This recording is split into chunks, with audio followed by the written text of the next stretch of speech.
And now, stand-up community subscribers and listeners from around the globe, it's time to Stand Up with Pete Dominic, where we ask the important questions that impact you, your family, and your community. Such as, will my mom be able to finally knock out the competition at the church baking contest? And will conserving the rainforest help to preserve the ways of native tribes everywhere and, better yet, avoid their deadly poison-tipped arrows? And now, the podcast host more masculine than a jar of freshly picked cucumbers, Pete Dominic. Yes, that's me. If masculinity is determined by how you pickle your cukes, then count me in. I don't even know what that means, but I appreciate it very much, Pete Co. And thank you very much for joining me today. I hope you had an awesome weekend. That's right, I made pickles out of cucumbers for the first time ever. I always dreamt of having jarred something that I had made, canned something that I had grown for the last 5 years, and I finally got around to it. I also made myself a raspberry pie, well, for Val and I.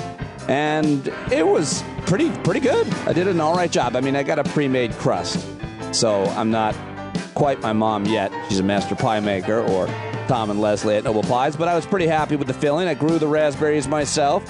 Those are just two of the things I did on my weekend. What did you do on yours? How was it? I hope that you are good. Thank you for joining me today. I've got an excellent show for you. Two great guests. The great Jeff Jarvis. Talk with him about media and politics and COVID and the Olympics and more. And also, today we debut Maura Mondays. The great Maura Quint has agreed to join me on the Monday episode of Stand Up every week, or whenever she's available, which hopefully is most Mondays. I'm very excited to welcome her to the regular rotation here. We've got Finnegan Fridays, Maura Mondays. Who else would you like to hear? And could I pay just a couple bucks to convince to do this with us? Let me know. I'd love to hear who your top vote getter for a regular guest would be. Email me, standupwithpete@gmail.com. Include regular guest idea in the subject, and I will get to it tonight. I'm in Boston, performing with J. Al Covan at Boston Winery. If you're getting this and hearing this now and thinking I should get up there, there's still time. Maybe. If you're listening to it any other day of the week. I just got to say, the show was amazing. I did great. JL did great. Great to meet and see a whole bunch of listeners. All right, that's just what I'm forecasting will happen. Lots to get to, though, on today's show. You had the Sunday shows and more. I got audio clips and galore. It's time for the last 24. All right, you had anti-lockdown protests across Australia. French protesters took aim at COVID-19 restrictions, also protesting the vaccine push there. That's COVID on climate. Dozens killed after heavy rains hit India. Typhoon hit China, threatening more heavy rain after historic floods. And here in the U.S., Northern California's Dixie Fire turned into a, quote, mega fire. Over the weekend, officials said it's grown to more than 221 square miles, become the largest ongoing wildfire in California, forcing mandatory evacuations and burning up a whole bunch of homes in nearby communities. Also, the 2020 Tokyo Games got underway, and the Cleveland Indians changed their name to the Cleveland Guardians. Just a few headlines to start, a bunch of things I want to play for you, but let's get started with some good news from a listener. Jason Moe down in Louisiana sent me a little polo video. I asked him if I could share it, and I love this. This is what he got done over the weekend. Bruh. Hope you're doing well. Just had a really awesome conversation yesterday with this libertarian cat that's a dad, one of the gymnastics dads that I've known for about, 15 years outside of the gymnastics realm. And he and I had about an hour-long talk yesterday. And he was spouting some shit about the vaccine, and I just broke it down. And I tried to approach it like you approached the 20-year-old Mike. And I was very calm, didn't feed into any political bullshit, and referred him to multiple scientific sources and a journal. And that dude got the fucking vaccine today. Woo! I don't know if he's just telling me that to make me feel good or if he really got it. But I think he really got it. Like, maybe there is fucking hope. Yeah, there's always little hope, buddy. Got to find the helpers. You are one of them to me and many others. That's Jason Moe down in Louisiana. That's awesome. I thought that would be a great way to start the show. You got good news like that? Send me a little recording. You got any thoughts? Send me a little recording. Just open up the voice memos on your phone. I can throw it on the show very easily. standupwithpete@gmail.com is my email to send everything to. Now, I'm not sure who Joe Biden was talking to, the reporter here. She did not ask a great question, and she didn't seem to be prepared to ask it, but I did like the way President Biden handled it. Clarify what you said about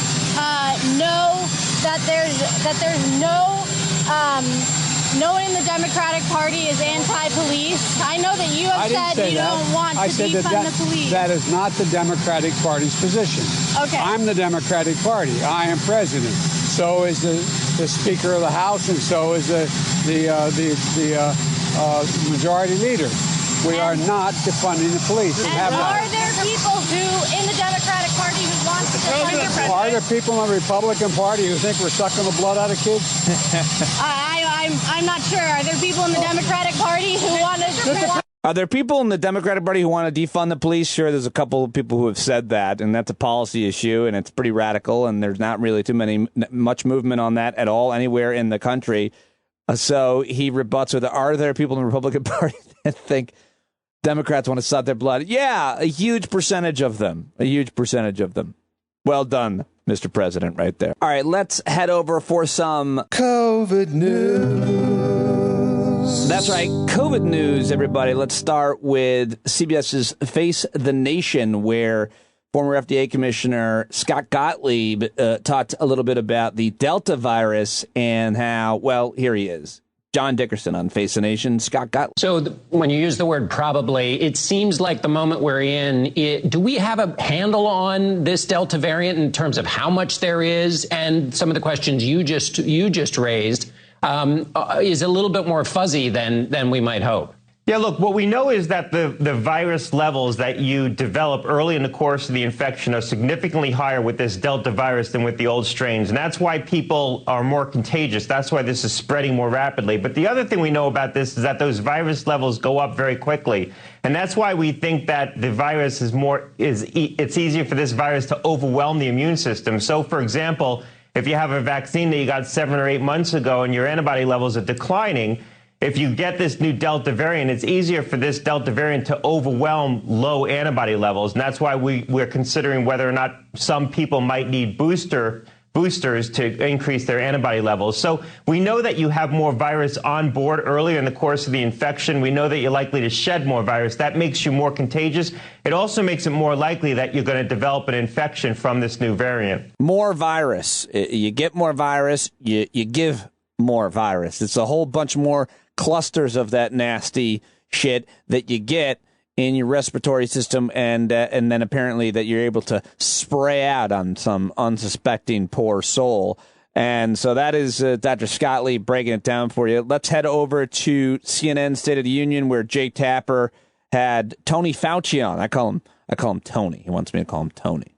Doesn't know who I am. Ask you, sources are telling CNN the top health officials are weighing whether to revise mask guidelines for vaccinated Americans. Are you part of those conversations? And if so, what are you advising? Do you think masks should be brought back for vaccinated Americans? You know, Jake, this is under active consideration. If you're asking, am I part of the discussion? Yes, I am part of the discussion. But I think what you are seeing, even though as of our conversation at this moment, the CDC still says and recommends that if you are vaccinated fully, that you do not need to wear a mask indoors. However, if you look at what's going on locally in the trenches in places like LA County, the local officials have the discretion, and the CDC agrees with that ability and discretion capability to say, you know, you're in a situation where we're having a lot of dynamics of infection. So even if you are vaccinated, you should wear a mask. That's a local decision that's not incompatible with the CDC's overall recommendations that give a lot of discretion to the locals. And we're seeing that in L.A., we're seeing it in Chicago, we're seeing that in New Orleans, because the officials there, many of them are saying, even if you're vaccinated, it's prudent to wear a mask indoors. So that's a local decision. Well, I, for one, have not been wearing a mask indoors or anywhere else since a few weeks after I got vaccinated. And I guess I'm not planning to, really, unless I'm in some really crowded place, which I don't plan to be other than doing stand-up comedy. And I'll be on stage above you guys spraying my COVID down at you. So I don't know. I'm not that worried, really, about it. But are you? Maybe you are. A lot of people still wanting to wear the mask, stay with the mask. Well, I guess the point is, don't throw away your favorite mask just yet. And trigger warning, one more clip on the vaccine, but this one comes from the former president who was doing a rally in Arizona on Saturday night, and he talked about the vaccines, amongst other things. He said that he came up with the vaccine. This is less than a minute. And you got to hear it.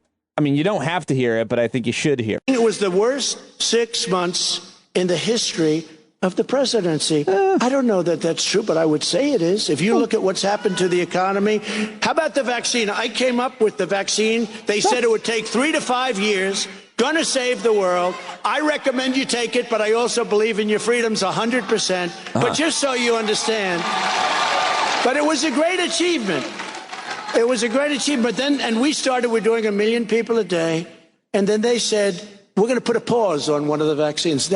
What that did, that set it back so badly. And so now they're saying what a wonderful job he did. They don't say it too much anymore. With respect to giving the vaccine, now it's turning out that they can't say that anymore. And what they've done is, because they don't trust the president, people aren't doing it. And that's as simple as it can be.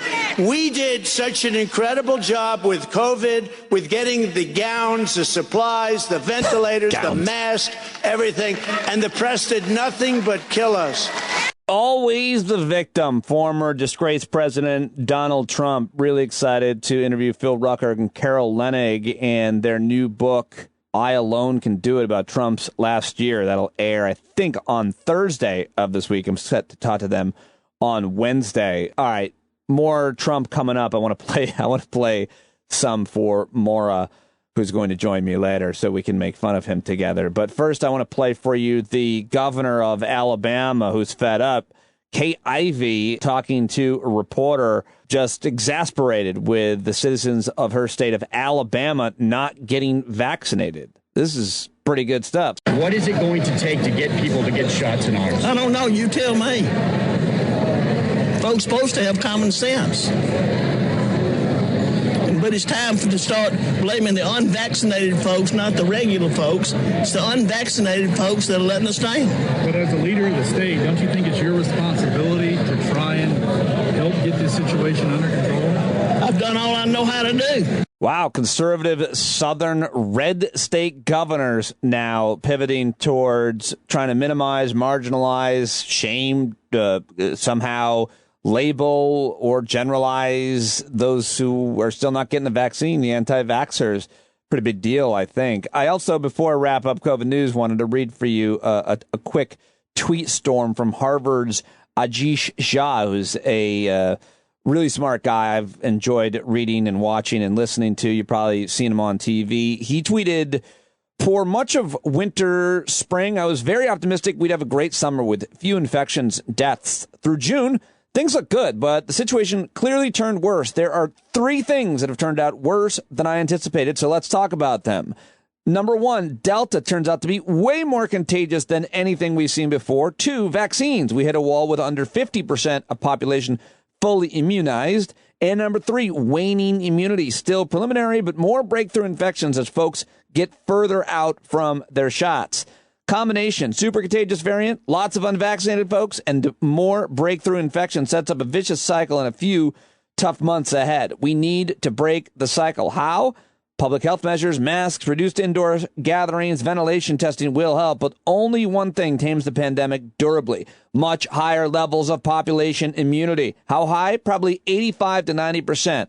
We're at about 67% with prior infections counted, so we need a lot more vaccinations or a lot more infections and thus suffering. I know which I would prefer. And that is the end of Dr. Ajish Jha's tweet thread, and that is the end of today's COVID news. All right, what else have I got for you outside of COVID news? How about this? Let's listen to Carl Bernstein call Donald Trump a war criminal on CNN's Reliable Sources. And let me know if you think he's a David K. Johnston voice twin as well. Anybody? God knows all of us may have a degree of narcissism, but when we're talking about Trump, we're obviously talking about a kind of delusional madness, such as General Milley was talking about, that is on a scale and a scope that we have never experienced in an American president in our history. I think we need to calmly step back and maybe look at Trump in a different context. He is our own American war criminal. Of a kind we've never experienced before. You just said war criminal. What do you mean, war criminal? I did. Well, in international law, there have been, quote, crimes against humanity. I think what we're talking about, Trump's crimes as an American war criminal in his own country that he has perpetrated upon our people, including the tens of thousands of people who died because of his homicidal negligence in the pandemic, putting his own electoral interests above the health of our people as they were slaughtered in this pandemic. Looking at his actions in terms of fomenting a coup to hold on to office in which the head of the American military, the chairman of the Joint Chiefs of Staff, has now compared Trump, not the press, not reporters comparing Trump to Hitler, but rather the head of the American military comparing him and his movement to brown shirts, to the Reichstag fire. This is a huge wake-up call to this country when General Milley, the head of the American military, has said this. And it fits as a piece with something so extraordinary in our history. It's not political. Trump is not just political. He transcends the political, and we need to start looking at his crimes in that context. Start looking at his crimes in that context. Start looking. We've always needed to look at his crimes in that context because he's always been a crazy person. And speaking of looking at his crimes, what will happen with this House insurrection investigation, the investigation into 1-6, now led by Speaker of the House, Nancy Pelosi? He's got two Republicans. If you're not following this, you're forgiven. But now Liz Cheney and both Adam Kinzinger and Liz Cheney are now on the committee to investigate January 6th. And here's Nancy Pelosi on The Week with George Stephanopoulos this weekend. He asked her, of course, about her kicking the kooks off the coup panel. The January 6th Commission, the investigation that you have launched in the House, I know that this came about because the Republicans rejected a bipartisan independent commission, also rejected a Senate commission as well. But your decision to reject Congressman Jim Jordan and Jim Banks from the committee has drawn fire from Republicans. The Freedom Caucus is seeking to depose you as Speaker, and Liz Cheney is now the only Republican member of the committee. Are you concerned about the Freedom Caucus threat, and are you confident that the committee's work can be seen as credible if most Republicans won't participate? Well, thank you. First of all, thank you for the opportunity to be with you this morning. We have many challenges, and it's my honor to discuss them with you. First of all, no, I'm not concerned about any threat from the Freedom Caucus. We get those every day of the week. Our confidence that we have in the work of our bipartisan committee that we have now, Select Committee, led by Chairman Benny Thompson, bipartisan with the participation of a very courageous member of Congresswoman Liz Cheney, is high. My confidence is high. I do believe that the work of this committee, in order to retain the confidence of the American people, must act in a way that has no partisanship, is all about patriotism. And I'm very proud of the members of the committee, and I'm certain that they will accomplish that goal. We have to, again, ignore the antics of those who do not want to find the truth. We will find the truth. That truth will have the confidence of the American people because it will be done patriotically and not in a partisan way. Yeah, I don't know about that. I mean, I'd love to believe that the American people would support it, would agree on it. But it's going to be so demonized and demagogued by Republicans and right-wing media. That's just not how it will be seen. But it does have to be done. And so I think I applaud her for doing it. And now here is Congressman David Cicilline, Democrat on Velshi. He's on the committee, and here he is talking with Velshi about it. Ali Velshi on MSNBC, of course. The fact that Kevin McCarthy had named a few people that he wanted put on the January 6th investigation committee. Speaker Pelosi came back and said, no, you got a few people who voted against the certification of the election who are just going to, make trouble. You tweeted that you're glad that they don't have big lie spreaders on the committee. But let's talk about how this thing goes forward, because it's supposed to start with the hearings this coming week. Does it proceed with no Republicans on it except for Liz Cheney? Or do we think that Kevin McCarthy puts forward another batch of names? Well, I think we don't know what Kevin McCarthy is going to do, but we know for sure the Speaker has appointed a now bipartisan committee that will have a quorum to begin hearings this week. This is an ongoing effort to ensure that we get all of the facts surrounding this bloody attack on our democracy that left 5 people dead, including 1 Capitol police officer, the most kind of serious attack on our democracy since the War of 1812. And look, we tried to do this in an independent national commission. The Republicans refused. Kevin McCarthy then made some appointments that made it clear he's not serious and he wants to turn this into a circus. All right, so more of that on Velshi on MSNBC. And also want to play for you the great Eddie Glaude, Professor Eddie Glaude at Princeton University. He was also on Velshi talking about voting rights. And anytime I see a clip, I want to grab it. And anytime I can get him, I want to get him on the show. We all love whenever he's speaking. Well, I think we have to organize across these various kind of silos, right? We often think of voting rights as the kind of arena of civil rights organizations. We need to understand, and we need to make it very clear that these laws are going to impact poor voters. They're going to impact low wealth voters. They're going to impact young voters. It's going to impact our democracy broadly, right? So in some ways, we're going to have to make the argument that Heather McGhee makes in her wonderful book, The Sum of Us, that the effort to limit and constrict the voting rights for a particular population will have an impact on all of us. And so that's going to have to involve progressive organizations getting out there and doing this work and not just simply outsourcing it to civil rights organizations. What do I mean?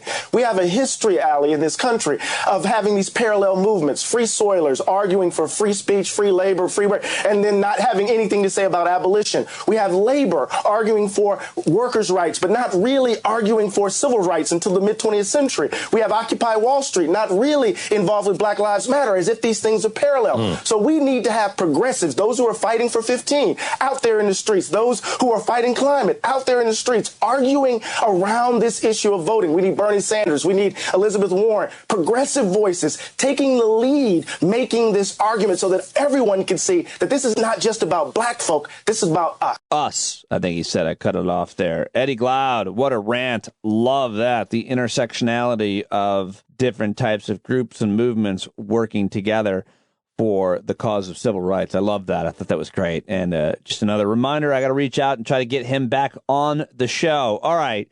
I'm going to play a couple clips with Maura coming up, but right now I'm going to give you the rest of the headlines, everything else I can find, all mashed into one big old news dump. Hit it, Pete. Screaming roller coaster rider seagull makes a thump. It's crashed into her face on today's news dump. That's my favorite video, I think, on the internet, with that poor girl getting hit in the face while she's on a carnival ride by a seagull. Now it's permanent. It is eternal in a Pico news dump. All right, let's get it started with, well, I mentioned the story about all the horrible weather and climate issues, but in Michigan, they lost power. 140,000 people, customers in Michigan, without power yesterday morning after storms hit Detroit area Saturday night. And storms now hitting me right here in Rockland County, just north of New York City, on Sunday night. So crazy weather weekend. I also saw this story and sent it to Pico. Just wanted to throw it in here because it's a crazy animal story, an animal COVID story. An unvaccinated snow leopard at the San Diego Zoo apparently caught COVID-19. And thought that was pretty crazy to hear and see. And I'm thinking, Pete's probably going to want to write a jingle about that. Caretakers noticed the 9-year-old male snow leopard had a cough and a runny nose, and 2 separate tests of his stool confirmed presence of the coronavirus. How about that? And speaking of another corona headline, quick one, sleepaway camp, COVID-19 outbreak sickens 31. My daughter is at sleepaway camp, and one of the kids had COVID. She got a fever, and as you may have heard, I had to bring her home for a couple days, but that's crazy. This is Camp Pontiac, 550-person sleepaway camp located not too far from me in Columbia County, about 2.5 hours north of New York City. 31 children ages 7 to 11 contracted the virus, according to the county health director. That's scary news. And how about this story? A poultry plant fined $1 million over entirely avoidable deaths of 6 workers. The Department of Labor this week issued nearly $1 million in fines over a January nitrogen leak at a poultry processing plant that killed 6 people and hospitalized at least a dozen others. So that's a crazy story. Here is a story I should probably include this every week if I see it. Terrible news. 430 people dead in 915 shooting incidents in the past week in the United States of America. If you ever want more statistics on that, I don't know why you would, but it's just so awful. Check out the Gun Violence Archive, which is a nonprofit group that tracks gun violence data. Another crazy story coming out of the West. Jet fuel shortages have started to hit states like California and Nevada, threatening flight delays and cargo deliveries, according to the Associated Press. The shortages are from increased demands by firefighting and commercial aircraft, as well as issues in supply chain, leading to flights being disrupted at airports around the Pacific Northwest. So another just consequence partially of climate issues and the firefighters using those aircraft and not all of, but a lot of the fuel. And now 3 stories about people dying, and each person gets progressively better. The first one is the worst of the worst. He's terrible. The other guys are actually good guys. Dating game serial killer, a guy named Rodney Alcala. He died on death row, apparently. He is a convicted serial killer. I never even heard of this story, so only in his death. He was on California's death row, and now he's dead of apparently natural causes. He was known as the dating game killer for his appearance as a winning contestant on the television game show in 1978. I'm tempted to go see who that is, but I think I'm going to pass. Now, a famous comedian who I actually knew, I worked for like 2 nights at his Broadway show, selling his tapes after his performances. A genius in comedy, a rabbi-turned-jokester, Jackie Mason has died at the age of 93, a comedy legend whose brand of stand-up comedy got laughs from nightclubs to the Catskills to the West Coast talk shows and Broadway stages, has died. And he was nice to me, and he was a really, really funny and super hard-working guy, and I was sorry to hear that news. But the most important person we lost over the weekend, 1960s civil rights activist Robert Moses, has died. He endured beatings in jail while leading black voter registration drives in the American South during the 60s and later helped improve minority education and math. And Robert Moses passed away at the age of 86. A lot more to be said, of course, and learned about Robert Moses in the days to come. But that is all I've got for you. Was this a story? No, that's all I've got for you in the news dump.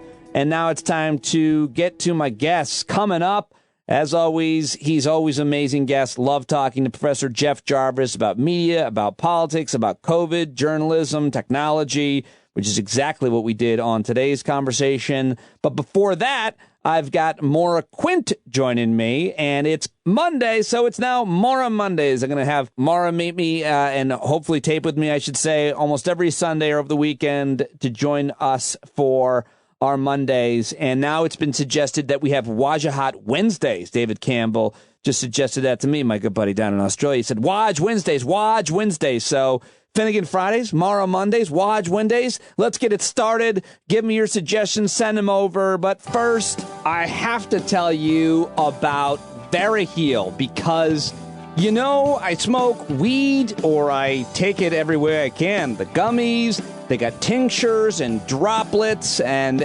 edibles. Well, medical marijuana is now legal in 36 states, probably yours. And if you're thinking about getting a medical marijuana card, you should. The easiest way to do it is to go to Veryheal, veryheal.com/Pete. That's VERIHEAL.com/Pete. You pre-qualify online. You meet with a licensed medical marijuana doctor online and on demand. Or you can, of course, try to find a doctor in your area, which is weird because how do you find that doctor? You don't want to ask your neighbors and friends in the community, how do I get my medicinal marijuana thing? Because it's a private thing. It's a choice that you're making. And then you could, I guess, drive their office, sit in a waiting room with a whole bunch of masked strangers wondering, why didn't I just do this online? Why didn't I go to Veryheal.com/Pete?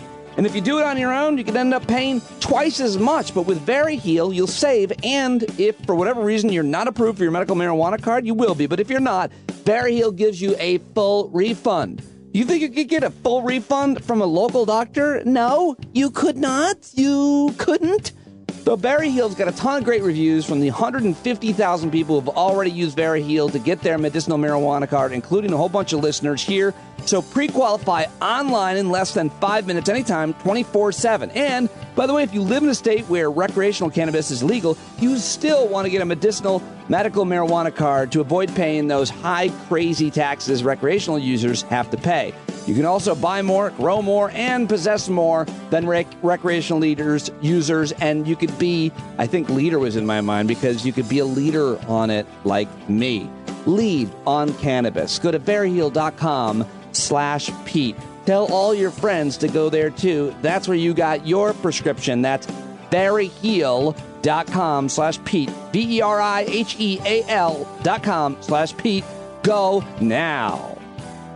All right, coming up, Jeff Jarvis joins me, but first, it is the first episode, or the inaugural week, I suppose, of Maura Mondays. Maura Quint was on last week's show, and every time she's on the show, folks rave. They love to hear from her, love her interpretation, love her humor, love her brilliance. She is an activist and a writer. She is the executive director of Tax March, which is an awesome organization that is working to demand accountability and tax fairness. We've talked about that many times here on the show. She's also, like I said, a writer whose work has been featured in publications such as McSweeney's and The New Yorker. She was named one of Rolling Stone's top 25 funniest Twitter accounts of 2016. You should follow her on Twitter at Behind Your Back. She and I have become good friends over the past year. She's joined me many times, and hopefully she'll be joining me regularly for Maura Mondays. It's time for Maura Quint, everybody. Okay, she was such a hit last week, and I've always wanted to do something regular with her, and so I told her I would pay her in chocolate and Monopoly money and whatever else I can. Tomorrow, Mondays, Maura Quint, we're going to try to do this on Mondays, and we're all very excited that you're somewhat committed, at least to this week. I'm very excited that I get chocolate. This is totally new to me, but I'm thrilled. If you could throw in some gummies of some sort, I'm more of a gummy girl. I'd really love that. Well, I am going to Massachusetts tomorrow, where they sell the wacky gummies, which I'm going to spend all of my money on. What are you talking about? Weed gummies. Oh. I don't know what you were talking about. You were talking about actual gummy bears? I mean, I was thinking like Swedish Fish, sure. But I also don't think that I've heard anyone call like wacky for weed. And I mean, I don't know, since I was like 8, like how old are you? Like, wacky tobacco. I don't know. Like... Jazz cigarette is one of my all-time favorites. Hey, has anybody ever paid you in anything but money for a thing? Or what would you take? What other form of currency would you take as a barter of some sort, I suppose? Maybe there's a listener that wants to send you something. Has anyone paid me in something other than money? I mean, like, I feel like they must have. I definitely got a bottle of booze once for but I don't remember what I did to earn it. I just like a bottle of whiskey for some reason. I got porcelain veneers for 30 personal training sessions. Oh, that's good. That's like a real thing. I trained a dentist and he gave me teeth. What did you train him to do? I don't know. He wasn't. I just tried to exercise him a little bit. I give him a little workout. You were both making sure your bones were good. Yes. Yeah, fine. Okay. Anyway, we're psyched. We're all very excited to have you whenever you're available, and I appreciate you making time. I know today was a crazy day, so lots of things that I want to talk with you about. But first of all, everybody's talking about the Olympics. The Olympics are happening, and some people are really excited about it. Twitter seems to be really excited about it. People in different nations, what's your relationship with the Olympic Games, summer, winter? Do you care? Do you watch? I love the Olympics. This is actually the first year where I'm like not all in, but mostly because I don't have cable and like I don't know how to watch the Olympics. So I was out tonight. Like I went to DC. I've had like a crazy day, but I was at a restaurant bar and they were on this TV in the background. And it was just so nice. I was like out of the corner of my eye seeing people run. It was like, yay, I feel something. Is it patriotism that you feel? Is it magic? What is it that you feel? I think it's more just like awe and respect for the individuals who have, dedicated their lives to being so incredibly good at something. Like that alone, no matter what it is really worth sort of celebrating, I suppose. I guess I shouldn't have said no matter what it is. I suppose if you dedicated your life to being like the best serial killer, we probably shouldn't celebrate that. Right. But, like, no, I was only thinking of Olympic events. Things, yeah. No, I just think it's really impressive seeing people. And I get like emotionally wrapped up in like people's stories. I'm definitely like, when they started doing the little like cutaways where they would be like, oh, like this person was an orphan and they adopted these ducklings. The profiles they do, yeah. And they all race together. Like, I don't know, that shit gets to me. And I'm just like, oh, I don't know who you are or what you are, but I want you to win. Yeah, that's the thing. Whenever a Bob Costas or whoever does those profiles, you start to root for that person. But I always wonder if people care what nation they're playing for. Like, I always root for whatever. Like, if it's a good story, I'm rooting for them. I don't care. Yeah, you can tell me about anyone. It really does not matter at all. You can like, they could be like warring nations. And I'd be like, I've got it for both of you. Yay. Do you root less for our enemies? I don't. Who are our enemies? We are our enemies, Pete. That's a good point. We are our own enemies. Who would you rather see win? A Chinese gymnast or an American anti-vax gymnast? Because did you hear that some of these competitors are like 30% of the American competitors they didn't get vaccinated, which is always a weird thing when you hear an elite athlete. Imagine like training your whole life and then you can't compete because you got COVID and it could have been prevented. I have like the weirdest little carve out in my mind for this. It doesn't make any sense. I don't expect anyone to go along this ride with me, but I'm going to say it out loud anyway. Like, I have a tremendous amount of anger and just honestly, just hatred, I suppose, for like people who are willingly not getting vaxxed when they physically can. It infuriates me to a high level. Whatever. That's my shit. I have to deal with it, but it does make me very angry. But when I heard that there were Olympic athletes who were not getting vaccinated, there was this tiny little part of me that was just like, oh God, it's like the only psychological like thing where I'm like, I can kind of see why you didn't, because you spent your whole life training your body to be one particular way and you're so afraid of anything affecting it negatively to the point where you're like, you've shaved your whole body because you think one hair growing on it is going to like affect your time.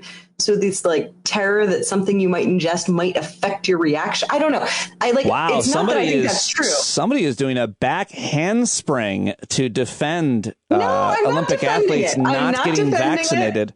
I'm not okay with it. Please understand. It's just the only time that I've been like, okay, I think you're wrong. I'm angry at you. I don't even think you should be allowed. Like, I don't think they should let in athletes who are not vaccinated. I feel like that should be just for the safety of all the other athletes. That should not be allowed. However, I can understand how like your mind is so crazy, focused on this one thing. Maybe you especially have to be concerned with how the COVID vaccines could affect or mix with the lion testosterone you're also pumping in to cheat and win the Olympics. Is that it? Do you think the Olympic athletes are all cheating? Oh, yeah. I mean, no. You're just explaining why they're faster than you. You're just like, they're fucking cheating. I could have done it.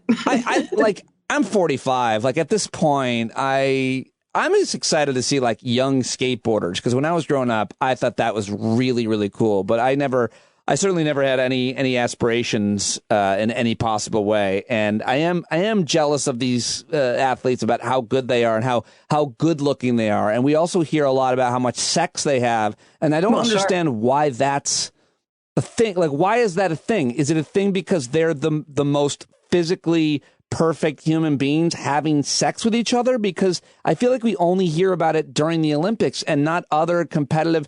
Like, of course you're going to have sex with other athletes. Why? Like, you're not going to win, most likely. You might as well say you screwed Michael Phelps. Out of it. Yeah. Look, I did not medal, but I got a blowjob. So, yeah, from a famous handball player. Indeed. No, I think it's just because there's not any other time where we have all of these athletes of different sports who are just like going to sleepaway camp together. I mean, like you hear about it at like sleepaway camp, right? Like we have like genres of teen movies like that. And now we have it with all of these athletes who are at their, they're all young and gorgeous and peak physical perfection. So yeah, I think that just comes up. Are there any sports that you heard about anything that you're like, I can't even believe that's in the Olympics? Anything that you watch more or less? Didn't they like fly over horses? I feel like I remember hearing that they were flying over horses for like equestrian events and just being like, really? Oh, come on. Just, can't we leave those out for now? I'd love to see the profile on the kid who grew up in poverty that made it to be an equestrian. Now that's not happening, is it? No, I don't think there's a lot of that. But, hey, you never know. I think you're right about that, though, because like Bloomberg's kid or some rich person's kid made the Olympics and everything. Did they really? See, I don't even know who's running the Olympics. I feel like that's the case. I don't know, but I feel like most sports, I'm kind of like, how is this a thing? Like almost every sport. Right. Like, what are we doing? This is all just sort of constructed, randomly assigned tasks. Like none of it actually is anything. It's not. No one is like, how fast and perfectly can you wash the dishes? Like none of this actually has any sort of real impact on our everyday lives. So it's all just sort of a fun game. All right. Well, what is the sexiest sport or athlete? I'll give you mine. You first give me yours, though. You want me to go first? Well, I would go swimming. I think swimming is just like, it all elongates the muscles and very like... They have weird backs because of swimming, weird I feel. Backs. Yeah, they have these strangely wide, their back, which makes them good swim. Yeah, I don't know. That always throws me. I'm like, something wrong with your upper... And their upper bodies are always too long. Yeah, maybe that's because this obviously is personal bias is coming in here because like my upper body is too long, my arms are too long, like they don't fit in sleeves. So I think I want that to be You're partial to people or athletes with disproportionate body parts. I want everyone to be like, wow, your arms are too long. That's hot. I like that they shave their whole bodies because I can't grow hair on my legs. See, there you go. I can relate to that. Everybody. Yeah. I think it's soccer. I love the soccer women. And that's why I don't know if you've ever heard me do this joke, but I love like strong athletic women, like really strong, like almost like they look like men. I really actually just love men. I love men. Like it's a logical conclusion. Do you like seeing women that you're thinking about as men kicking balls? I think there's a lot happening right there, actually. Yes, it's complicated, but I stand by it. It's my truth.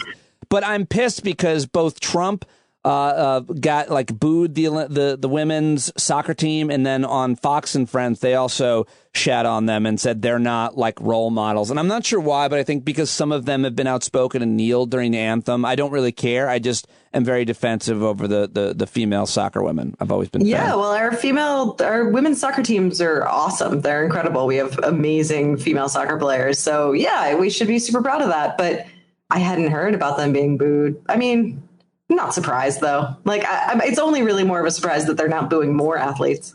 That's a good point. Is it inappropriate to be sexually attracted to female athletes? Because men have always dominated sports, and women, I think, have always been attracted to male athletes. I'm talking about straight people here. And now that women are, out front in so many different sports, I've always felt like a little bit weird. I'm like, well, I don't want to objectify this woman, but at the same time, she's sexy as hell. She's a tennis player, a soccer player. So is there anything wrong with kind of being like sexually attracted to female athletes or male athletes regardless?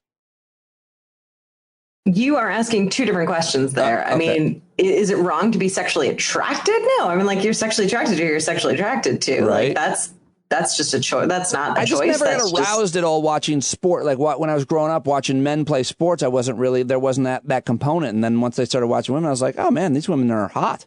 Oh, wow. I have a theory on that. And it might be that you're straight. That's it. That's my theory. So watching men maybe didn't turn you on, but watching women for some reason did. I mean, that's a real stretch I'm going with here. But is it weird? Let me finish. Is it weird to again look them up on, say, Instagram and lurk for an hour or two? Well, it's weird whenever you do it to anyone. So, I mean, it's not uniquely weird, but yeah, no, it's only a problem when like the actual press and when individuals are going out of their way to choose to objectify these athletes. And that's how they're trying to present them to the world when they're not doing that to male athletes. But for an individual to look at the screen and go, kind of want to jerk it. Like, I don't know. That's your choice. You don't have to share it, but it's okay. By the way, hard pivot, but somewhat related. My daughter told me that there are apps that you can get or pay for to see who's looking at your profiles. Have you ever heard about that?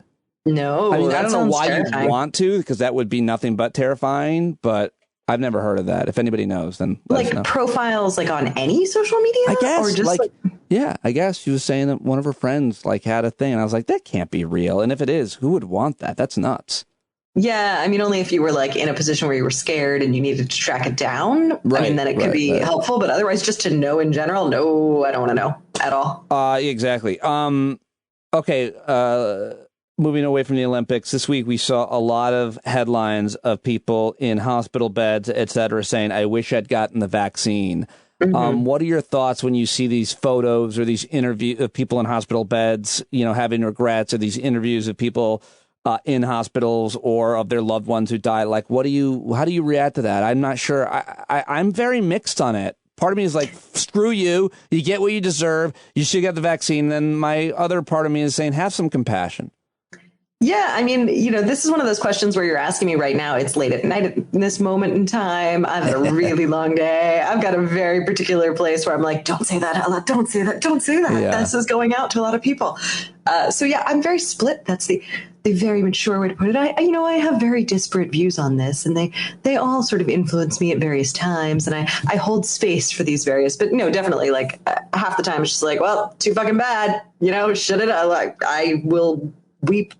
Not a single tear for you. And then the other element, though, is just sort of anger and frustration at the entire complex that has led to this situation, that we have so many people who are so doggedly deciding not to get vaccinated and putting so many others at risk and viewing that as a personal choice or a political personal choice as opposed to something that they're doing to specifically harm others. It's sort of a general greater frustration. Well done. Really well done. That was not exactly what you wanted to say, but I think that's you are better angels, even late at night. I want to play something for you. This is Trump and just get your reaction. This is a crazy clip. The county has, for whatever reason, also refused to produce the network routers. We want the routers, Sonny. Wendy, we got to get those routers, please. What? The routers. Routers. Come on, Kelly, we can get those routers. Those routers, you know what? We're so beyond the routers. There's so many fraudulent votes without the routers. But if you got those routers, what that will show, and they don't want to give up the routers. They don't want to give them.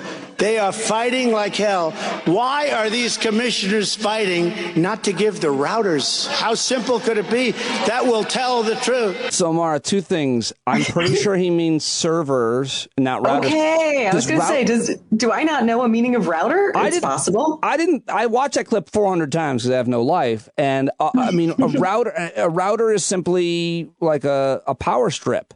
Basically, for your you plug a bunch of cords into it. It doesn't record anything. It's just a router. And so I saw someone tweeting about it, and they said he's probably talking about servers. But that's also hilarious. He said the word router 400 times, and I just love it. It's fantastic. And I mean, like, also there's just a moment of that fucking voice, man. Oh, I haven't really had to hear that voice. Oh, yeah, sorry. I should have given you a trigger alert. I try to say it before I play it. I try not to play it, because people do get affected by it, and rightfully so. I do. But it was actually like, for all the times that I've heard his voice, in the last year or so that have been really upsetting, this was kind of like the most minimum, because he sounded so fucking insane. He just sounded like just an old man wandering the halls of his old age asylum place. I don't know what routers. I mean, it is kind of fun to say, actually. The more I say it, I am getting a little bit of the thrill of it. It is a fun word to say, but not when used incorrectly. I mean, he's talking about the wrong technology, but he is that. I mean, like, I'm reading Carol Leonnig, Phil Rucker book. I've got him coming on this week, and I'm really excited to talk to him because it's a really good book about his the last year in the Trump administration called, what is it called? I Alone Can Fix It. And it just reminds me, and I don't want to talk about Trump with you really, but it can't help but think about him as a little insecure child. It's all I ever think, a little boy who's just constantly whining and so insecure. He absolutely is. It's always been weird to me that like everyone doesn't see that because it seems so obvious and evident. But, you know, the fact that there are people walking around being like, he's tough and strong. Like, what are you looking at? That's insane. So transparently insecure. Yeah. All right. I'll let you go, but I want to play one more clip for you. Okay. So this is Tim Scott, the South Carolina senator. He's on Fox with Martha McCallum talking about how happy, Maura, he is to end the unemployment benefits for people in South Carolina. And he says he's got statistics that say, of course, as soon as they did that, everybody went right back to work. Here it is. What do you think about that? He says we're ending all of those things that kept people from going back to work, Senator.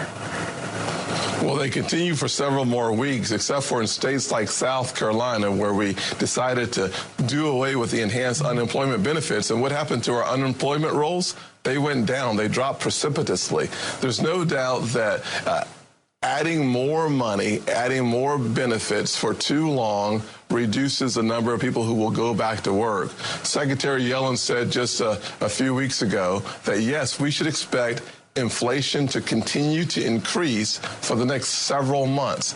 That's not transitory. I don't know what that word means. That's not transitory. I don't know what he's talking about. But what do you think, Maura? I mean, I think, if you keep people from having any sort of amount to a living wage, they will get increasingly desperate.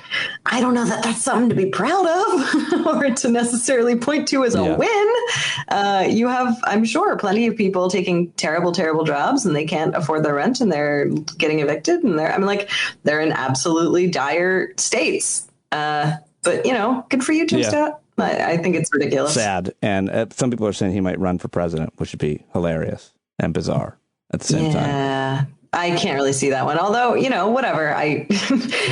It's one of those things, too, where Trump has completely ruined any of our ability. Everybody was like, Trump's not going to. He can't win. Whatever. And then we had President Trump and he could be president again. We can't actually make any predictions anymore about anything. Good point. And a lot of good points. And very excited to have you go through some of these clips and join me and the inaugural week of Maura Mondays. Awesome. As always, I appreciate you after a long day sitting down and talking to me. That must not have been the easiest thing. Thank you. Thanks for letting me. All right. Seriously, that was awesome. She was on the road all day, and yet she still agreed to join me here because they really wanted to kick it off this week. And so go say hi to her on Twitter. Go follow her. She loves hearing from stand-up listeners. She's told me that. You guys are always really cool to her, and it means a lot. At Behind Your Back on Twitter. If you're not following her there, you should. So worth it. I love seeing her tweets every day, and I'm so psyched that she's going to join us on Mondays. Who else would you like to be a regular here on the program? Always helped with scheduling, and we get plenty of new guests every week, and other folks come on about once a month, but I love to raise and elevate new voices, so always want to hear from you. standupwithpete@gmail.com. But now it's time to get to my second guest of today's show, episode 399. Do I have anything special for 400? Not really, but I'm excited that I have one of my all-time favorite guests, Tim Wise, joining me tomorrow. But this is still episode 399, and I've got the great Jeff Jarvis joining me right now. He is, of course, a national leader in the development of online news and blogging and the investigation of news business models for news. He's a teacher at the Newmark Journalism School, which is part of the City of New York public college system. He's the author of Geeks Bearing Gifts, Imagining New Futures for News. And he also was the former founding managing editor of Entertainment Weekly magazine. He's worked as a columnist, a publisher, and editor. He's worn just about every hat in journalism, and his work has appeared just about everywhere. We've become good friends over the past year as well. He's on Twitter at Jeff Jarvis, where he is prolific. Great follow at Jeff Jarvis. Tell him you heard him on the show. And here we go. Oh, there he is. It's Jeff Jarvis, and I'm always so glad to see him. He's just taken a trip, and he went into New York City. You're moving, you're traveling, you're getting out of the bubble.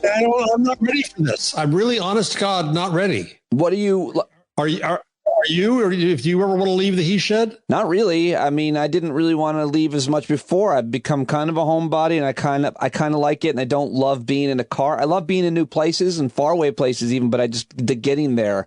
I have to fly Tuesday to see my 95-year-old father in Florida, to the land of the Karens, and I'm really not looking forward to that. I have 4 million United miles stacked up, ready to take me anywhere in the world, and I don't want to go there. I want to stay here. Wow, I was not expecting a air miles brag so early in our interview, but I respect it. Well, Jeff Bezos has his phallic rocket ship. I have my 4 million miles. You like science. Let's just ask your take on that. We haven't talked in a while. What to you is the value of private space travel and these billionaires being able to travel in space? Ego aggrandizement, primarily, I think. I mean, I'm older than you, son. So we weren't around for the moon landing, right? Was that valuable? Yeah. So we got Tang out of that. It really matters. So I wanted to be like every kid. I wanted to be an astronaut. I was fascinated by space. I love all that. But the Branson jumping up and down the couch like he's Tom Cruise on Oprah's couch, putting on his astronaut wings out of the cereal box. Bezos with the cowboy hat. And saying the stupid things he did about thanks, you owe the world, you paid for this. They're just clueless. And there may, in fact, be benefits. So we may be able to do things cheaper and do more in science. That may be true, but nobody emphasized that.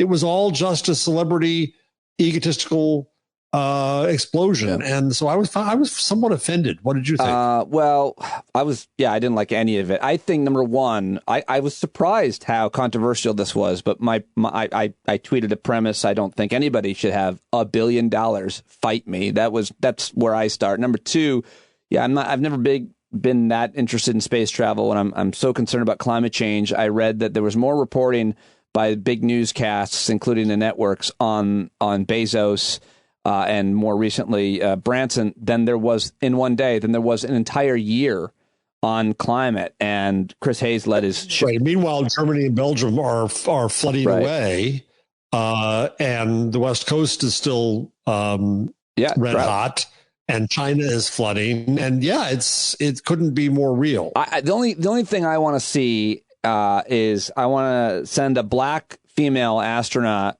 to the moon to plant a flag so she could take a knee by it. Just as the most ultimate troll of all time. That's really my only main space travel interest right now. But so let's get back to COVID, though. I mean, you covered this and talked about it and studied it extensively, and we've got the vaccine rollout hesitation. But now I guess one thing I really want to ask you is, why do you think some of the right-wing media, some of it, and right-wing leadership is now starting to tell people to get the vaccine like a year too late? Yeah, a year too late. And will it do any good? I think that at some point, the 2x4 and the 4x8 hit over the head 1 million times has to get through. At some point, somebody's going to realize the blame is going to go around. And I also think that the mood shifted toward anger against the unvaccinated. The J.D. Vance view of the world is, well, you really don't understand us hillbillies, and you should listen to us and care about us and respect our crackpot notions. And maybe we might listen to it, or we might not, but we sure won't if you criticize us, right? That view is losing favor fast, because we all realize that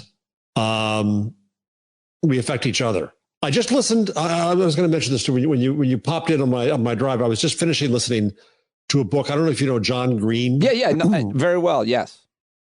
Yes. So I think John Green's great. I've met him multiple times at Davos, at VidCon.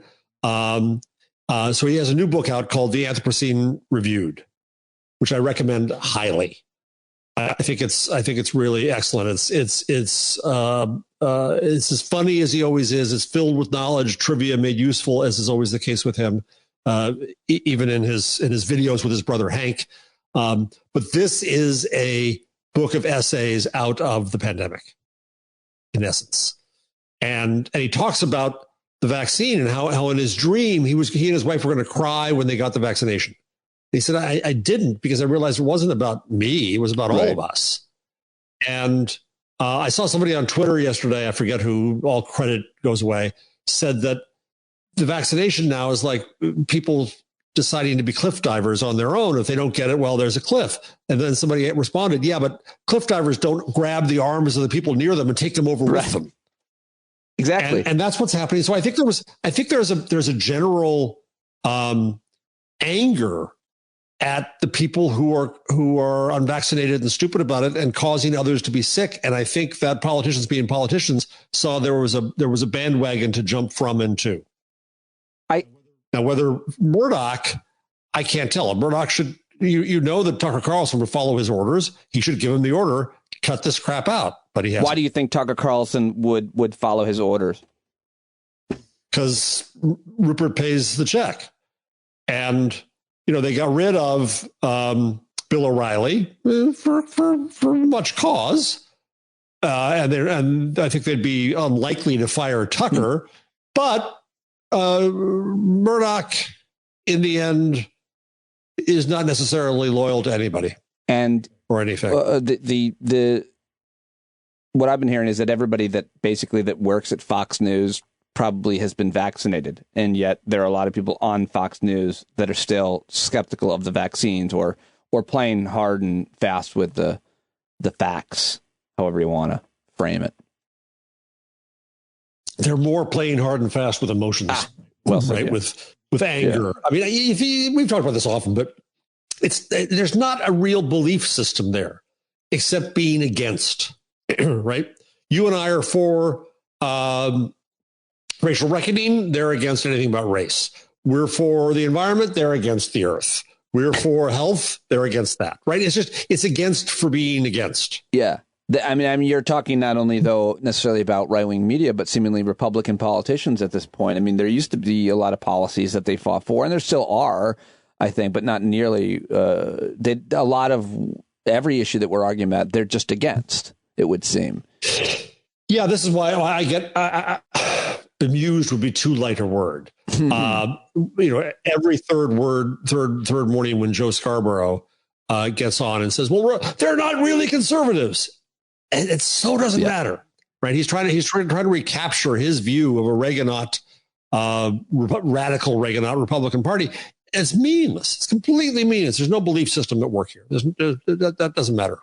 Yeah, I was, who was I just talking to the other day, talking about how I guess it was Tim Wise, anti-racist writer. Yeah, I mean, it's like when you go back, these when they're acting like they're not conservatives today, your Scarboroughs and the Never Trumpers, they act like their policies and rhetoric didn't lead straight to this, but it definitely did. I'm not sure what they mean change. I don't even know what he means or anybody else means when they say they're not conservative. Yeah, I mean, he's trying to talk about small government and low taxes and low debt, and that's not been the issue for ages. Yeah, right. The Bush era tax cuts increased the debt for the cynical act of trying to buy votes. They haven't been ideological for a long time. So did the wars and Medicare Part was it B that they passed? That was all on the credit card. Right. Yeah. Right. So certainly not on fiscal policy, one would argue. But getting back to, some of these, I want to talking media with you, as always, love talking about media outlets with Jeff Jarvis. You're seeing now what's happening at Fox. Didn't they put up a PSA now telling everybody to get the vaccine? You're making this switch, but Tucker Carlson, like we said, is still doing his own thing. And now I just have to know what you think about someone confronting Tucker Carlson in like a Montana bait shop and what you think the appropriateness of that is. I think it's perfect. I think we ought to do it. I think it Given the opportunity to call Tucker Carlson on being Tucker Carlson, hallelujah. But of course, Tucker Carlson's response is that stupid, goofy, demented laugh. Yes. That's his response to anything now. And it's telling. The thing is, I forget who it was on MSNBC the other day was saying that they'd been on the air with him a lot, going back to CNN, and the Tucker's a smart guy. Yeah. He knows what he's doing. He knows precisely what he's doing. Other people, the guy from the morning, Fox and Friends, they're all idiots. They'll do what they're told. They don't know anything. They're just TV dorks. But Tucker's smart. And he's doing this for the most nihilistic purposes possible. I mean, is he doing it to run for president? I don't know.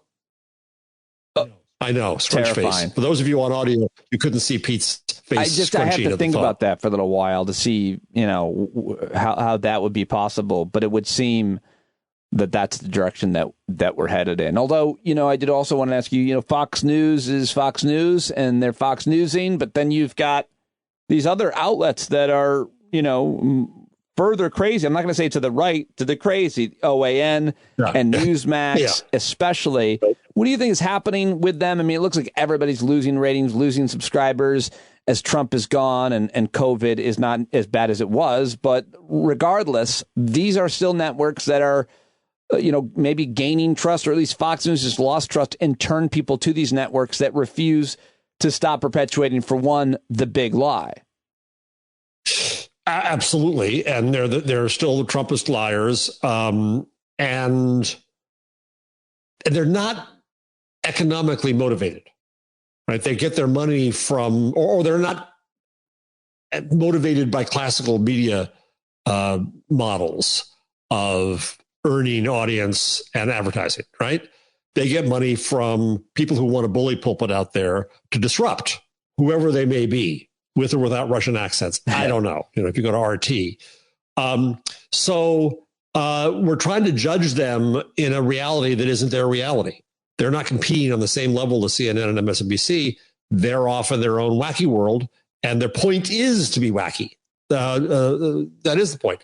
One thing I'm glad about, we talk about this often too. Facebook is screwing up. Yes, Facebook should do better. Yes, stipulated, Your Honor. I agree with all that. But when you hear Mika and Joe, you see I have a problem here. I actually watched them going after Facebook and trying to kill Section 230 and trying to, argue that the internet is the root of all evil here. That scares me to death. And I'm also glad that in the last 2 weeks or so, people are mentioning Fox and the other cable villains more in this context. This isn't all Facebook. Facebook isn't all powerful. It hasn't managed to do this all. They are killing a lot of stuff. They are putting a lot of good information out there. And full disclosure, my school gets money from Facebook, but I get none. And again, Facebook could do better and should do better. But I think that the primary villain here is Fox alongside Donald Trump.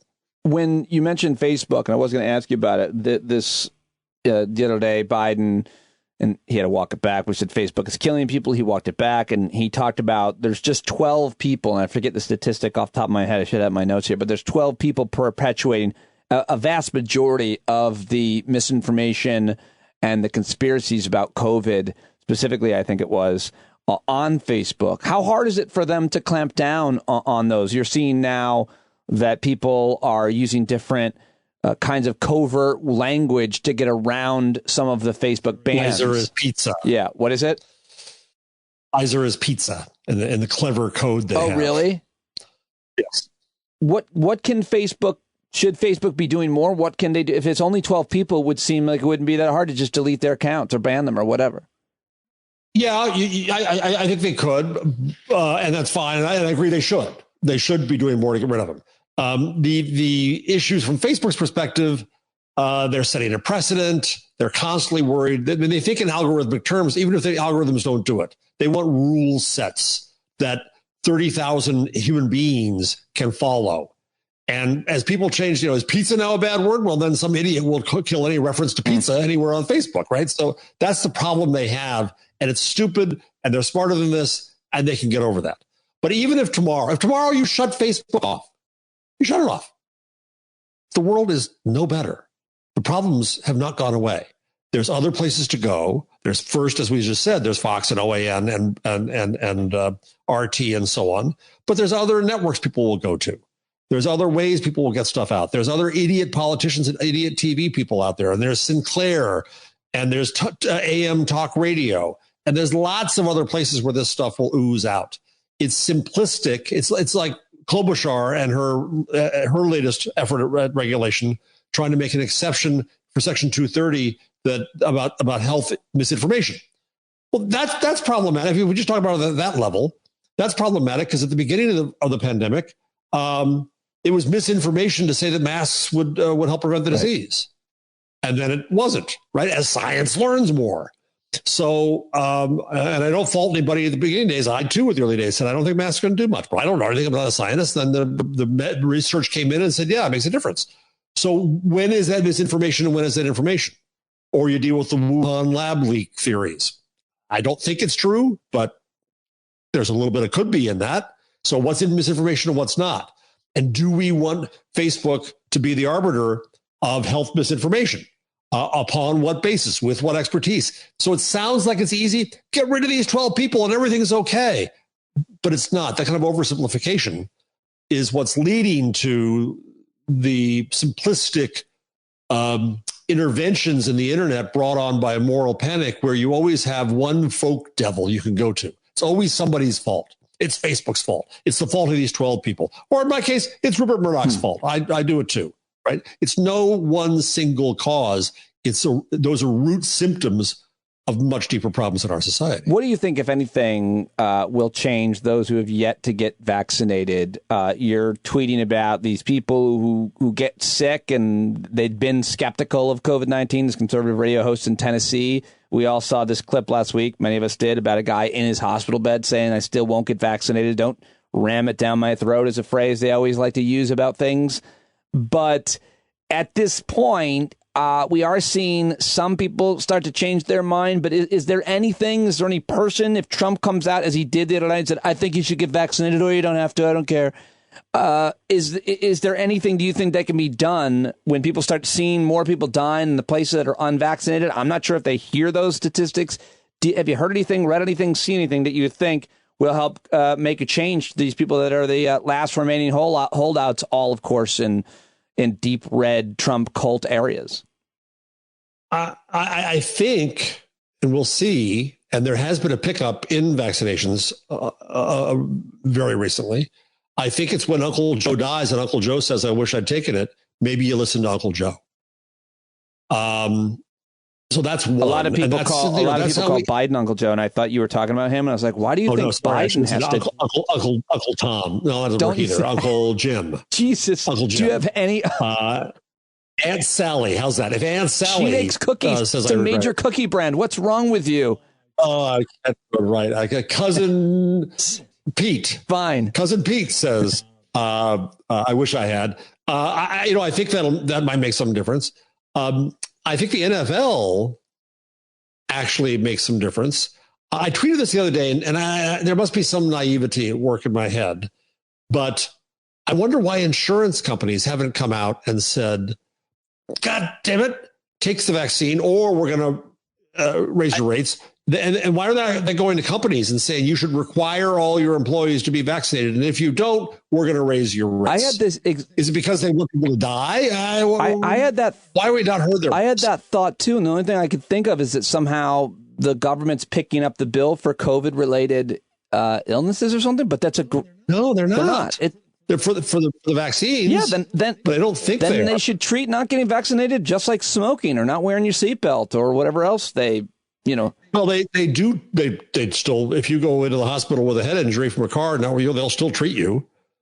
But no, I mean the insurance. The insurance companies should say to you, listen, if you're not getting vaccinated, your rates are going to be higher. Your premiums are going to be higher. Yeah. No. Yeah. And I think we've been doing this the wrong way. I think that the bonus way is we'll give you a donut and a lottery ticket. If you get vaccinated, we'll give you rewards for getting vaccinated. It should be the opposite. We're going to give you punishments when you don't. Well, that certainly seems to be what is happening now at this point in time. You're seeing that in other countries, and you're seeing that as well in universities. What about your school? What about other schools? What about mandates, Jarvis? Mandates. I'll tell you, at my school at CUNY, the students are required to get the vaccination. Hallelujah. But faculty and staff are not. And that's unfair. It's ridiculous. I don't understand it at all. The fact that only now are hospitals and health organizations finally starting to require the vaccination is insane. I think that we've got to press institutions to require it. And if people start getting fired because they won't, well, the health matters. So I'm going to have to go back to school in a few weeks, not 2 actually. And yes, I'll be in a classroom physically with students who've been vaccinated. But as we know, people who are vaccinated can still carry. And the latest I'm told is we're not going to be required to wear masks. Well, I don't like that. I'm stuck in a classroom that's no different from a jet for 3 hours. And I'm not crazy about that at all. So I'm free. Except the jet might have better ventilation. Actually, given the HVAC in our government building, yes, absolutely. Thanks for telling me that. That'll make me worse. Yeah, sorry. I don't know. I think we're going to see more mandates. I just read, I read this when I was looking at your Twitter or something, but there are, places, nursing homes that require everybody, their staff to get the flu vaccine, but they're not requiring their staff to get the COVID vaccine. I was like, what? How is that possible? Argument I hear all the time is, well, it hasn't been formally and officially and completely approved. It's emergency. I don't buy that.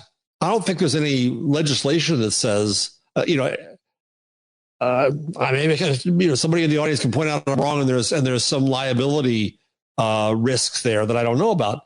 But I think at some point an insurance company can say they come up with all these other rules. Why can't they come up with a rule saying require people to get vaccinated? Right. Or else you're going to pay higher rates, because this is what it is. I saw you tweet. Let's switch gears for off of COVID and media for a moment and ask you about sports, which normally don't talk about here, but I am interested in this because I don't know jack, because I'm a complete dork. I was clumsy in high school and dreaded PE and the coach. Is that right? But go ahead, talk about sports. Well, I saw that you were tweeting about the Cleveland Indians changing their name. It's more of a cultural story, I suppose, than a sports story. But that's better. I was going to ask you about that in the Olympics.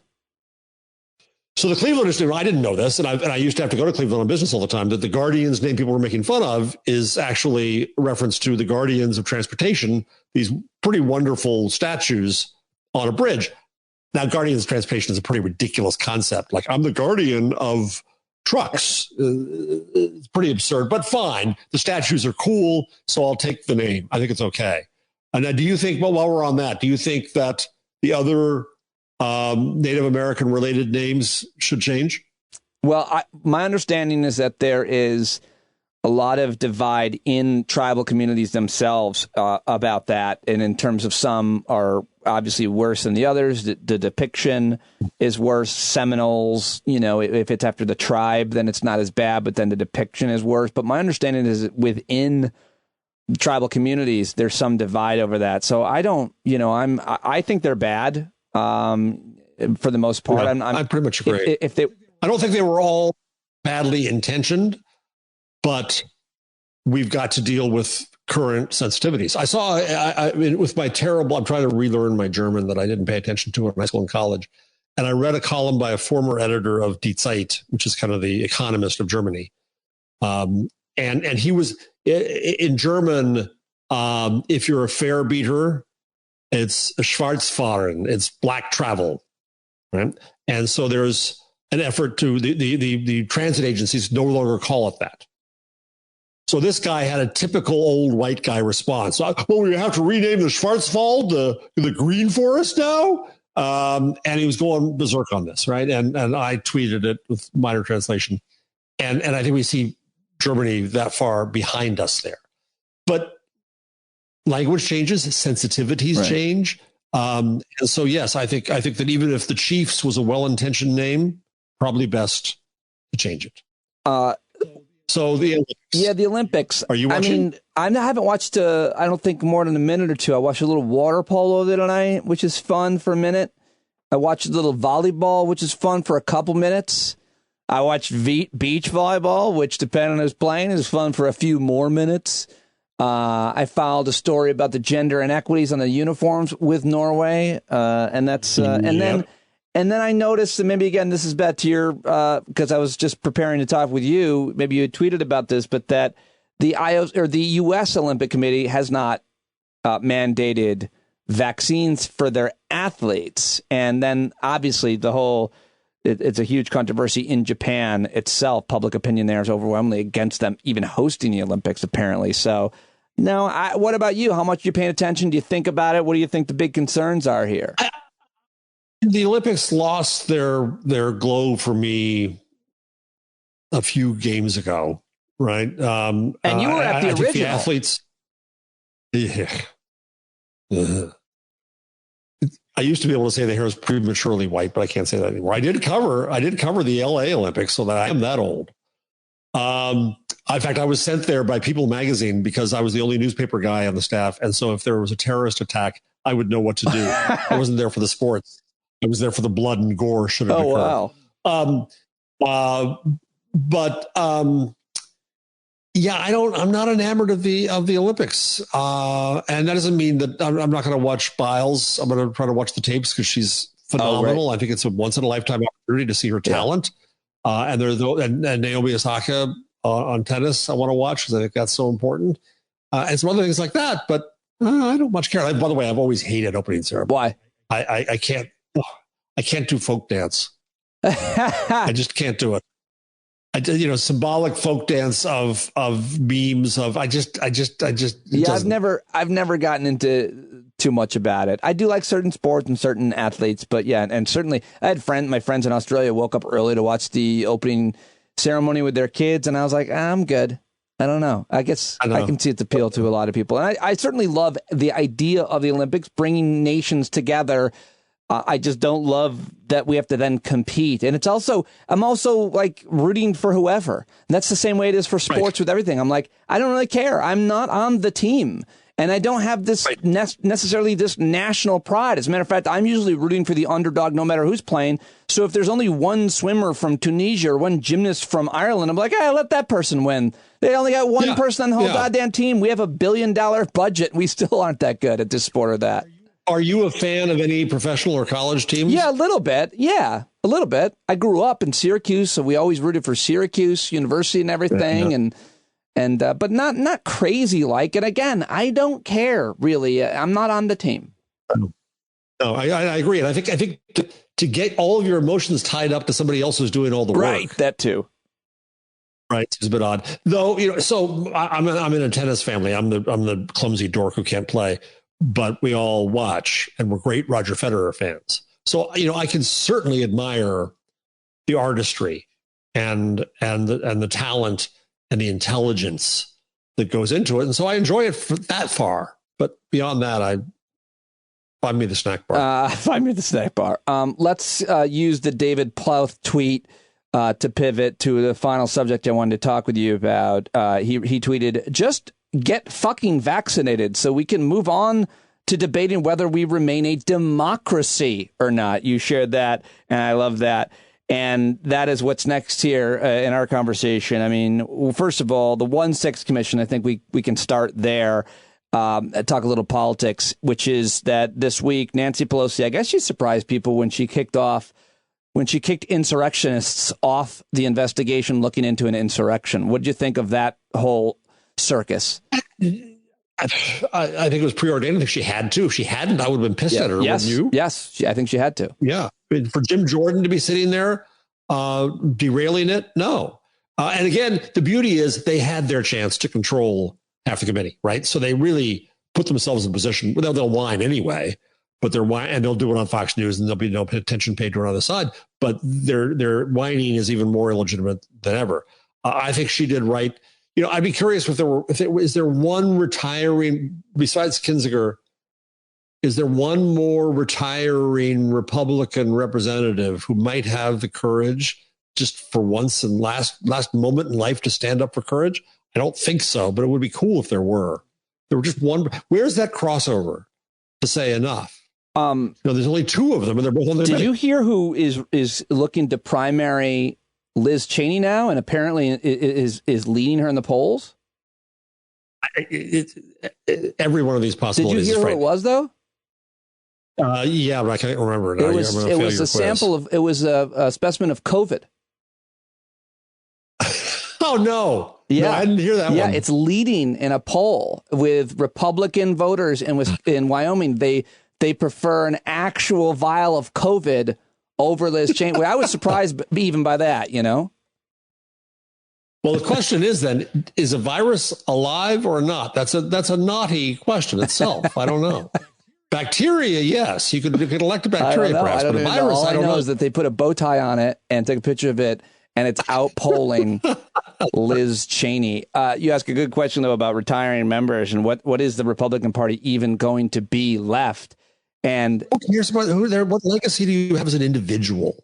And the other thing I don't get, Pete, is that apart from the occasional really, really dumb, even wackier speech, why are people scared of Trump still? He doesn't say anything. He doesn't do anything. So to act like he's in charge, on what evidence? They're presumptively afraid of him. They're presumptively following him. I don't know. It seems like he still is extremely influential in this. It seems like it is a Trump cult. And I was talking with David Frum about this the other day, and we were looking at some of the people who are running.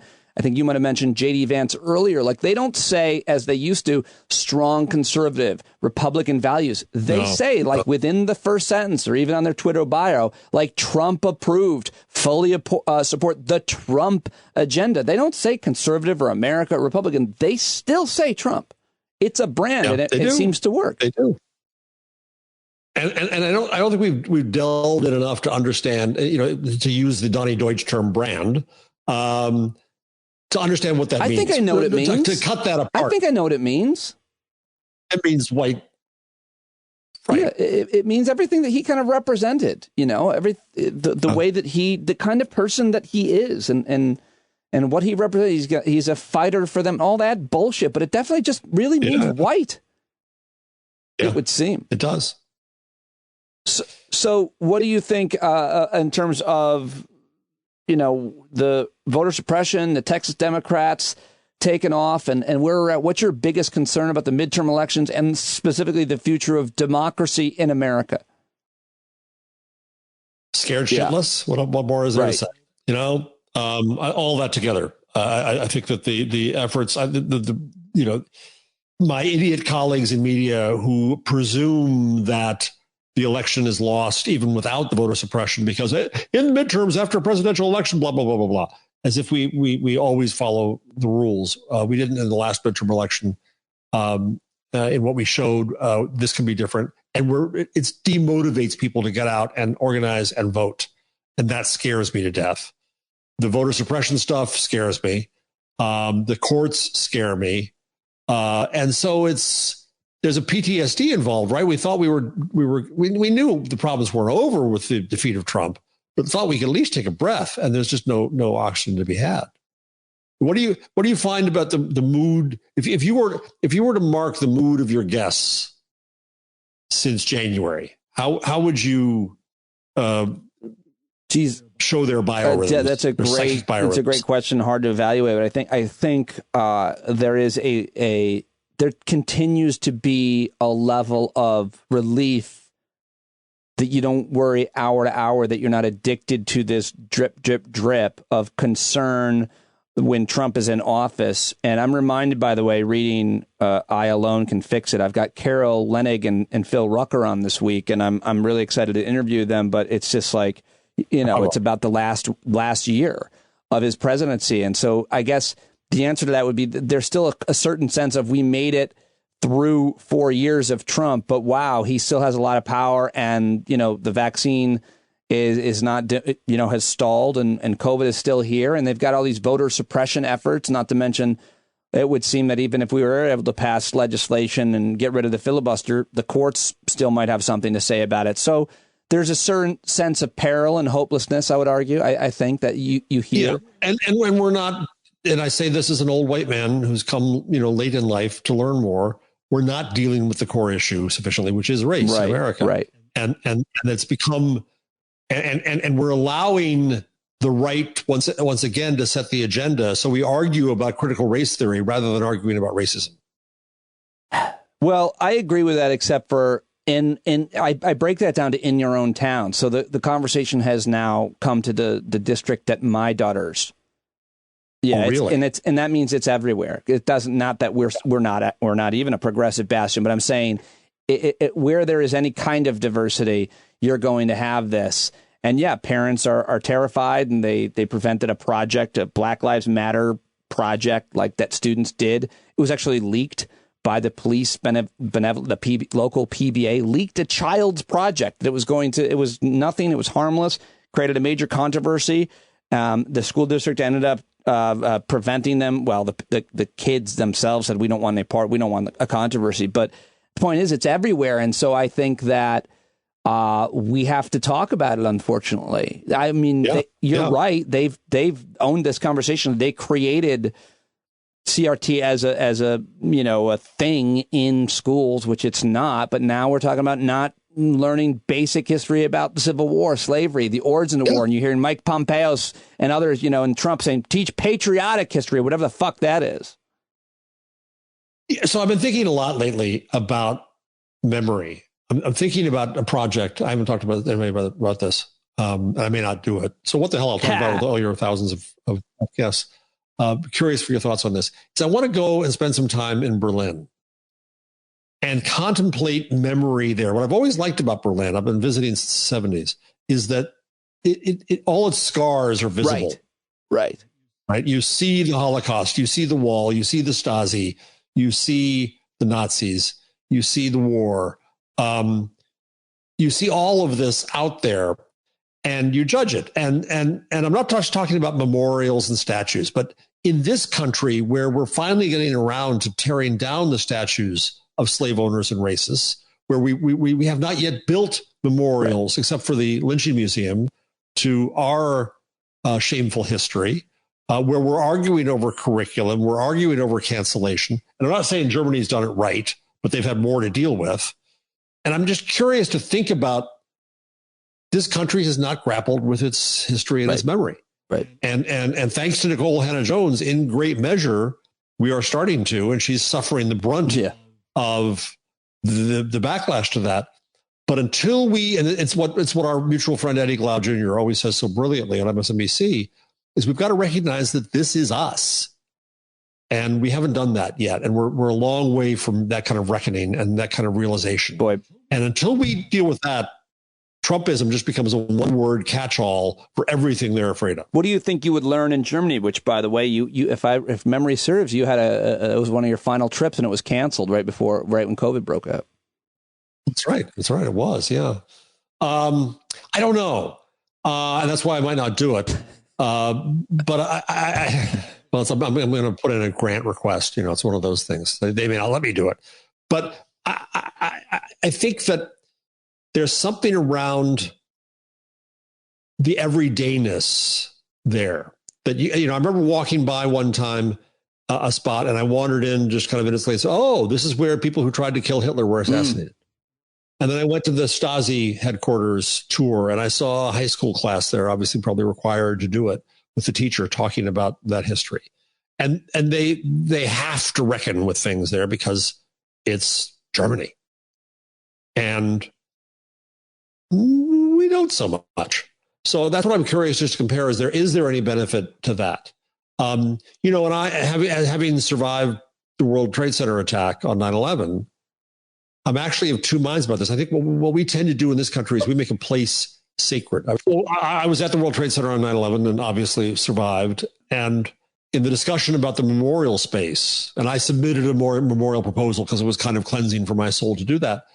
But I debate whether or not making that ground sacred was the right thing to do. I was driving up to see my son in New Hampshire and do other stuff, and Waze, because I always follow what the Waze lady says. I just started using Waze again. I follow the Waze lady. I'm in the Waze lady I'll do whatever she tells me to do. If she says drive into a tree in the next corner, I think I might. Yeah, she's absolutely. And when I don't, I regret it. I always regret it. She's always right.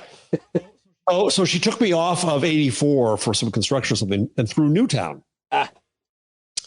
And that brought back those memories. And on the way, on one of the side roads, there was just one of those moments you see all the time. In fact, I saw two of them on this trip where somebody had nailed a cross to a tree by the highway. This is where so-and-so died, right? And they make that place where life was lost sacred. And I understand that reflex. But if that's the way we remember things, is only by the victims and only by kind of the place and the moment, I don't know if that's, I'm not saying don't do that, but I am saying that's not anywhere near sufficient. Right. It's got to be, to be curriculum in every school and every district, because after a certain amount of time passes, people forget history, and that matters. If you didn't live through it, you mentioned, being on 9/11. I was in the city that day too. I'd love to hear your story sometime. But like that, the idea of witnessing a thing, the idea of witnessing a massive struggle in your country, like no one's going to ever forget that's alive today, the pandemic, and we're going to be affected by that. But if in 100 years there isn't one, which I'm sure there will be, they will have forgotten that. And the same goes for white supremacy and fascism. Right. Emmett Till would have just turned 80. The memorial to him gets shot up regularly. The house where the building where he was killed is abandoned and not recognized. Right? What does that mean about our memory and our ability? And I think you're very right about COVID. The injustice that existed, the people who died needlessly, at the hands of politicians and Fox News. If we don't learn from that history, well, the rest of that. What do you think, if anything, I'll put you on the spot. If you can't think of something right now, maybe email. I should ask Phil Rucker and Carol Leonnig about their book.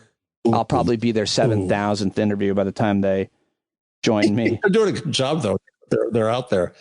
Do you think there's a worthy criticism to journalists who hold on to information for a book? I think they've been accused of that. I think anybody that's ever written a book.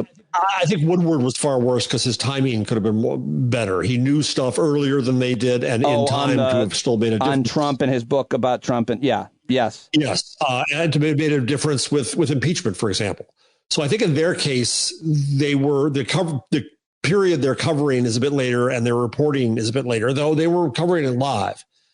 I guess what I'd want to know most is that this is partly from my wife. We were talking about the other day, and she always has better questions than I do. What we don't hear is when people realize that they have kind of realized that people talked about, he's nutty. We got to stop him. We got to end the worst of his nuttiness. We've got to, was there an obligation? Did anybody feel an obligation to say, I've got to tell the world about this. I've got to get a journalist to write about this. I've got to find a way to reveal this. And even though we all knew it, we needed the evidence. And we needed the evidence before impeachment. We needed the evidence before January 6th. And we needed the evidence all along before the election. And I'm not going to put the responsibilities on the journalists too, that we won't even call liars liars. But did anybody come and say, I've got to get this story out?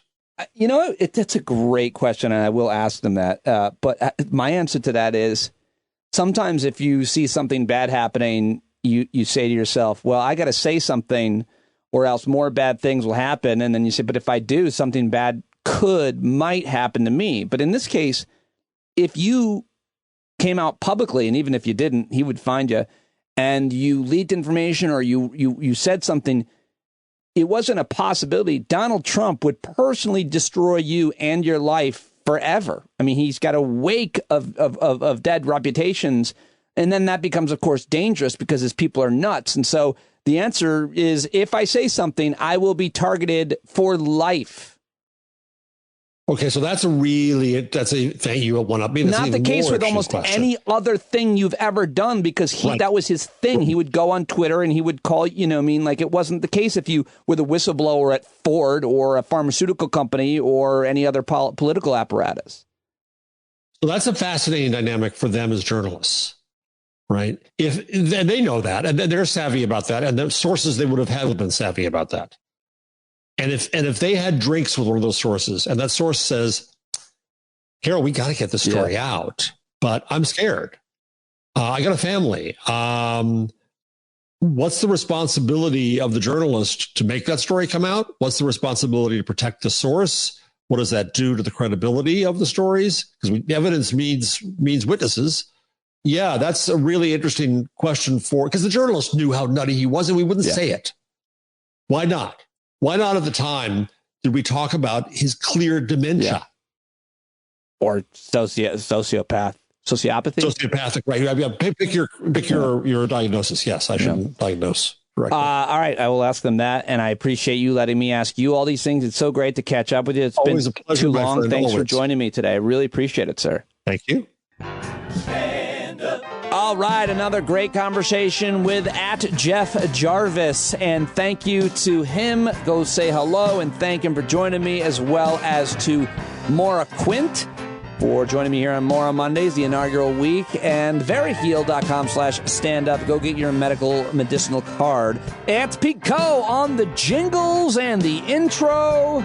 He's a great voiceover artist. You can find him on Twitter @PeteCoVO. That's COE @PeteCoVO. Also, of course, a listener and subscriber. And mostly thank you to all of the subscribers, the paid subscribers, the patrons, those who subscribe at patreon.com/Pete Dominick. Welcome to new subscribers, and I hope to hear from you and learn more about you. Sign up now at patreon.com/Pete Dominick, or go to the paid subscription link in the show notes. Join us on Thursdays at 8 for the virtual stand-up happy hour hangout, and anytime on the Discord platform. You're never alone if you're a member of the stand-up community. Hope to see you tonight in Boston, where I'll be performing with JL Covan. And tomorrow, show 400 will be Tim Wise. I won't be able to do the news because I'll be on the road, and I'm just not going to drive back and do it at 3 in the morning.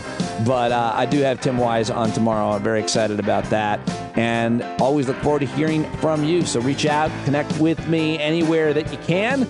And I look forward to hearing from you and knowing and learning more about you. But right now it's time to, and I'm meeting him today. I'm supposed to be meeting John Carroll in person. He's supposed to be coming to the show. So I will have met him in person if you're listening to this anytime after Monday. And I'll tell you all about it. Can't wait to meet this sexy god, John Carroll. Ladies and gentlemen, take it away with You Gotta Stand Up.